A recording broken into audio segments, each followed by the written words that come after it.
Our brains recognize a face in 1/10 of a second, faster than we can consciously process what we're seeing. Before you even realize you're looking at a portrait, your brain has already detected the face, compared it to familiar ones, and already formed an emotional impression. That's why drawing portraits feels uniquely challenging, and why choosing the right process and the right drawing method matters so much. So I'm going to walk you through the 3 methods that I've used over the 25 years, sharing the pros and cons, why I switched, and how you can pick the one that not only gives you perfect proportions, but also keeps you inspired. Okay, so let's start with the first method I ever used, the one that's a classic for beginners, the grid method. Back in school in my young teenage years, I was obsessed with drawing portraits and fixated with getting them perfect, but immediately started hitting those most common struggles, the proportions. Now, shout out to my art teacher, Mr. Nips, who introduced me to the grid method. This gave me access, not skill set, but access to be able to draw my portraits as realistic as I could in a much easier way. Being so detail focused back then, it was the perfect approach for me. I would even draw my grids as 1/2 centimeter squares, convinced that the smaller the grid, the more perfect the result would be. Now, if I take that word perfect back then and I compare it to how I use it now, they would mean 2 very different things. Perfect back then was making something look as realistic as possible in the easiest way. The grid method gave me security. Yes, there's more prep work involved, but once it was down, each square was like connecting a jigsaw piece to a puzzle. I could skip the hardest part with the proportions and just focus on what I thought was the most fun part, the shading and the details. I was able to create work like this. But here's the thing. What I didn't realize at the time is there are 3 skill sets to a portrait. Structure, which are your proportions, values, which is your tonal shading, and then details. The grid method allowed me to get really good at only 2 of them. And for 20 years, I was fine with that. I didn't care about these skill sets because I just wanted to draw something as realistic as possible. But here's the kicker. 20 years later, I found out once you get all 3 skill sets above this experience line, you unlock almost like a secret prize, like a secret bonus skill set, which I wasn't aware of, which I'll share later on. After 20 years, I hit a wall. I'd drawn every celebrity you could think of, every iconic photo on Google and Pinterest. I noticed all these other artists were drawing the same portraits as I was, in the exact same way, getting the exact same results. If you lined up my work with theirs, you wouldn't be able to tell the difference. My work wasn't unique, and the process became as exciting as waiting for your train after it being delayed. So I thought, what if I drew something that no one else can? So I hired a photographer, brainstormed some artsy ideas, and drew this. And this was exciting, briefly. But now every time I wanted to draw, I'd have to organize a photo shoot, which meant more money, more time, more hassle, and all I really wanted to do was just draw, not for it to become this massive thing. Desperate to try and be different from everyone else. I even come up with an idea of shading a portrait just with X's. And to be honest with you, someone's probably already done it. But deep down, I just knew I was avoiding the real issue, the one key skill I'd ignored for years. I couldn't keep drawing in the same way because it felt empty, but I couldn't draw in the way that I wanted because I didn't have this skill set. And for the first time in 20 years, I stopped drawing altogether. I remember being sat on the sofa in front of my TV, just being completely deflated and just genuinely thinking, well, what do I do now? Do I just take up something random like tennis? Like, it was a weird feeling. I felt lost. Here's what I learned the hard way. The grid method is great for building confidence and sharpening certain skills, but it also has limits. And if you rely on it for too long, it can actually stunt your growth as an artist. Because here's the thing, your goals will almost certainly shift over time. And if you don't know how to adapt when that happens, you risk losing passion for what you once loved. It's like driving an automatic for 20 years and then all of a sudden driving a stick. You know how to drive, but now there's this issue in the way stopping you from actually doing it. So if you're thinking about using the grid method, or if you are using the grid method right now, in my experience, it's really good at building your shading muscle, but that's about it. And that brings me to the next step in my journey, the Loomis method.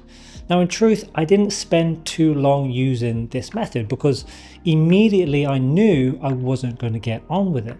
For 20 years, I was replicating exactly what I saw, copying shadows, drawing every single tiny detail. But with the Loomis method, I'm now drawing what I wasn't seeing. I'm now drawing spheres and cutting the edges off. This felt like it went against everything I knew. All the heads felt android-like, almost artificial, if that makes sense. You know, in the films where they build the robots and they have this smooth round head and then they start putting the features on and there's this disconnect of an actual person there. That's kind of how it felt when I was using the Loomis method. It never really looked like the person I was trying to draw. The guidelines just felt really confusing and they didn't really feel like they were guiding me. Now this doesn't mean the Loomis method isn't good, because there's undeniable proof that it works, and it works really well.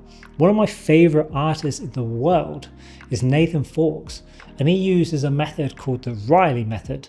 It's slightly more advanced than the Loomis method, but it has the same principles, and he is one of many that use it. If you're thinking about trying the Loomis method, just know this: it is a powerful system for understanding the head structure, and it's helped a ton of artists break through. But if you're coming from a background of copying what you see, don't be surprised if it feels awkward and almost alien-like. So after wrestling with the Loomis method, I had to try and find an approach that felt natural, one that let me combine structure with the freedom to create something that looked and felt real. And that's what led me to the structural method. There's no need to draw these circles or elements that aren't there. I don't have to go off and learn every single muscle or memorize anatomy. All I'm doing is looking at what's already in front of me, breaking it down into basic tonal shapes that are already there, and building my drawing from that. And don't get me wrong, understanding anatomy can definitely help. I'm sure there are artists who have taken their work to that next level with that knowledge.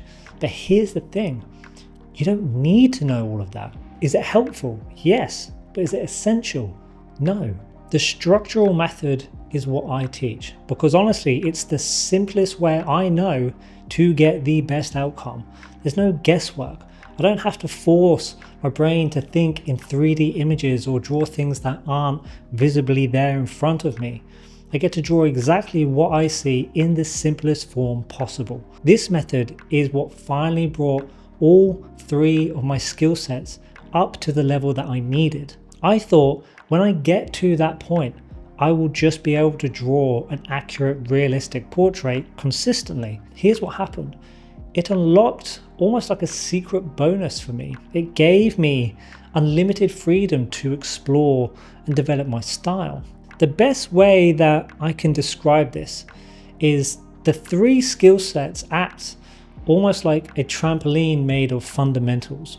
I'm able to bounce to new levels of creativity without worrying about capturing the likeness of my subject. Because if the drawing does start to go wrong and I come back down, those fundamentals are there to catch me and launch me back up where I can start exploring again. If you don't have this skill set trampoline, you don't have that same freedom. You can't reach as high to explore with the style of your work.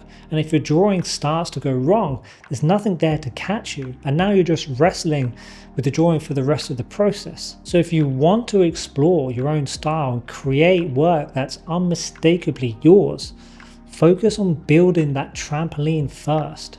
It's the easiest and most exciting way to unlock your creativity. This method not only reconnected me with my work, but it's transformed me as an artist. So you might be thinking, well, what's the best method for me? Well, ultimately it all comes down to your goals. My goals back then were to make perfect portraits, meaning making something look as realistic as possible.